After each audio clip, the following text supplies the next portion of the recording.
Hey guys, this is Patrick from STH, and today we're going to look at this thing.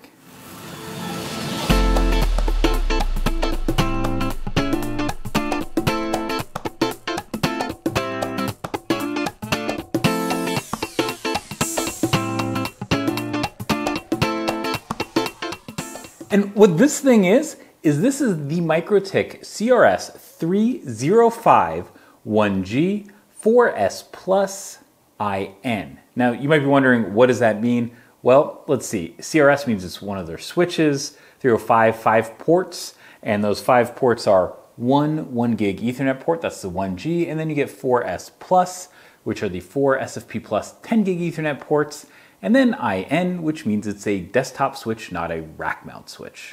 Now we reviewed this switch on STH in 2019, and we actually gave it an Editor's Choice Award. Now we do not give out the Editor's Choice Award very often. In fact, in 2020, we did not give a single product an Editor's Choice Award in Q1. And we're about halfway through Q2 at this point, and we still haven't given out one in Q2 2020 either. There are a lot of websites that give out awards kind of like they're chiclets, but our Editor's Choice Award has to go to only very innovative products that are really category killers. And that's exactly what this MikroTik CRS305 is. We already talked about the really key features, which are the 1 gig Ethernet port, the 4 10 gig Ethernet ports.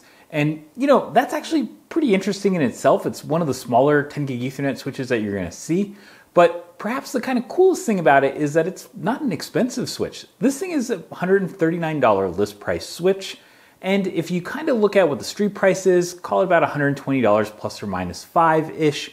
And you can usually get one of these. So we're gonna call it a $120 street price switch. That means that you're basically paying about $30 per SFP Plus port, which is awesome. And the switch itself, if you kind of think about it, has a lot of features that are even kind of better than you would expect. I mean, first off, you have a lot of mounting options because it's so small, it's so light. You can put it basically anywhere. You can put it under a desk, on a wall, you name it, easy. There are no moving parts because there are no fans, so it's perfectly silent, which is great. The power consumption on this thing is somewhere between, say, 10 and 18 watts, so it really uses very little power. Now, it does get hot under operation, but still, that's not too bad. And on power, there's actually something that's really interesting, and that's that this little switch has 4 10 gig Ethernet ports, but it also has 3 power sources. On the back of the switch, you're gonna see 2 standard DC inputs, and what that means is you could use dual DC adapters. You could also do something kind of cool and do something like a DC adapter, a normal DC adapter, plus you could even go plug one of these into a battery backup unit and power the thing. And we have some pretty large batteries here, and it actually powers this switch for days. But I did mention that there's actually 3 power inputs, and the third one is actually a power over Ethernet input on the 1 gig Ethernet port. If you saw our CRS35448P review, you actually may have spotted this getting powered on a PoE switch or PoE port via that review. So you don't even need a DC power input, you can just use power over Ethernet. And let's be clear, in the 120, maybe 140, wherever you want to call this dollar switch segment, 10 gig Ethernet switch segment, you do not normally see switches that have 3 power input options and can provide redundant power. That's awesome. One of the other big features that you're going to see on this switch is the fact that you get to use Router OS, or you could use Switch OS. And so if you think about it, you not only get this nice little switch, but it's also a managed switch. I mean, you have a web GUI, you also have a CLI, and you can use their Winbox application. So you actually have 3 different ways and 2 graphical ways to be able to manage this thing, which is actually a lot of flexibility, especially because this could be deployed in a lot of different places. If you want to know more about the switch, you should totally check out Rohit's main site review, because he kind of goes into a lot more depth than we're going to talk about here. One of the big things he talks about is that in terms of performance, sure, you get 10 gig layer 2 Ethernet speeds, no problem. On the other hand, is this the kind of very robust switch that you're going to want to run the backbone of JP Morgan Chase Bank on? Absolutely not. This is kind of more of one of those switches that you're going to use, especially in edge locations. And we see this switch in more and more edge locations, and even temporary ones. So a really good example of that is we see them at trade shows because they don't use a lot of power, and they can be used to hook up 10 gig Ethernet devices, and you can throw them in a suitcase really easily. Now, you might be wondering why we're doing this video now versus when we did the review. Well, part of that is just because we have a little bit more focus on YouTube this year.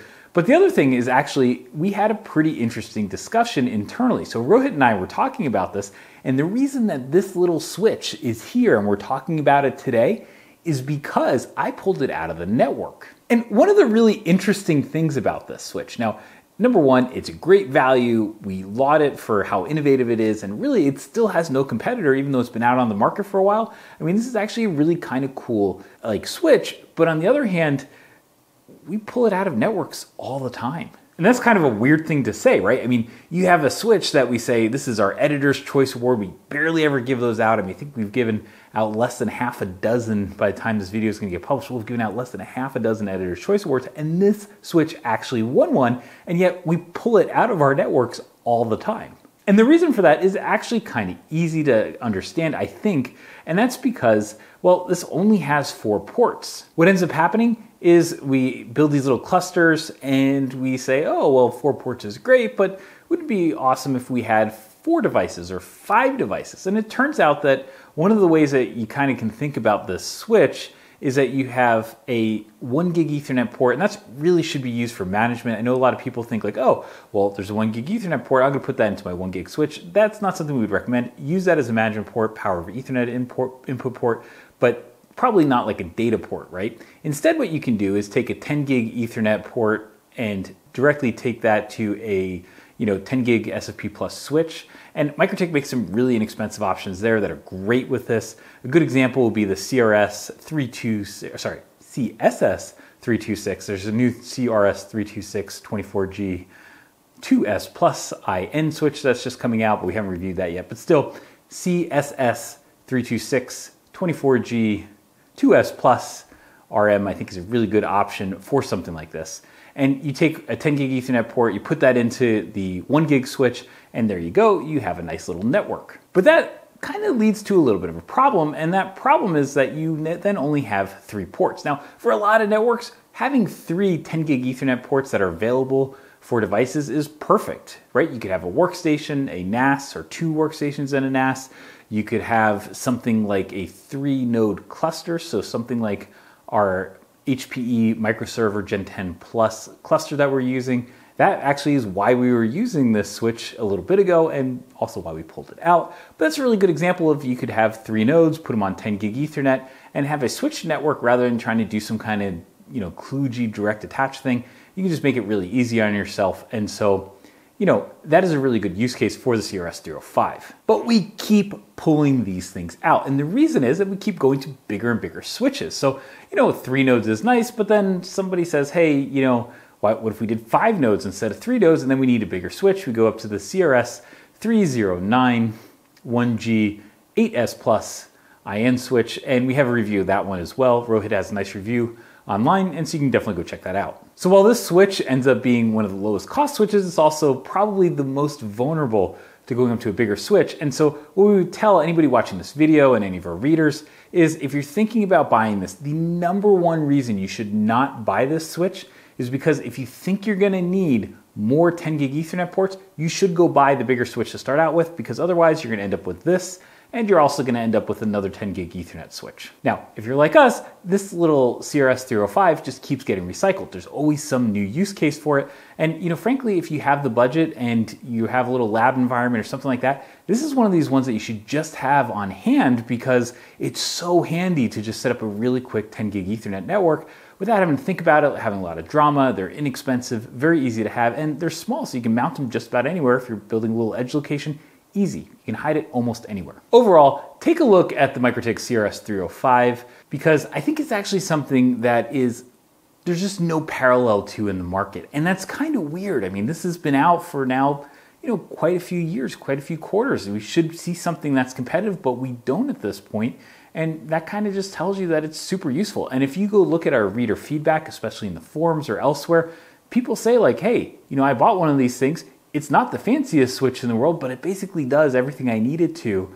And it's super inexpensive, low power, no noise, and mounted anywhere. So what I'll say is go check out the STH main site review. Rohit has that, and see if this is the right switch for you. Now, do keep in mind that if you do think you're going to grow the network a little bit, you're probably going to want to go up in the stack to something that's a little bigger. Still, this is really cool. On the STH main site, we have not only this review, but we also have reviews of most of the other MikroTik ones. So if you're thinking about going up to bigger units, if you're thinking about going to 1 gig units, we have other options. So if you want to go check out the entire line, we have reviews of pretty good chunk of them. Hey guys, thanks for watching. I know this was a shorter one than normal. Let us know what you think about that. But also, while you're here, why don't you take the moment to subscribe to our YouTube channel, hit those notifications so you can see whenever we have a new video. Thanks again for watching and have an awesome day.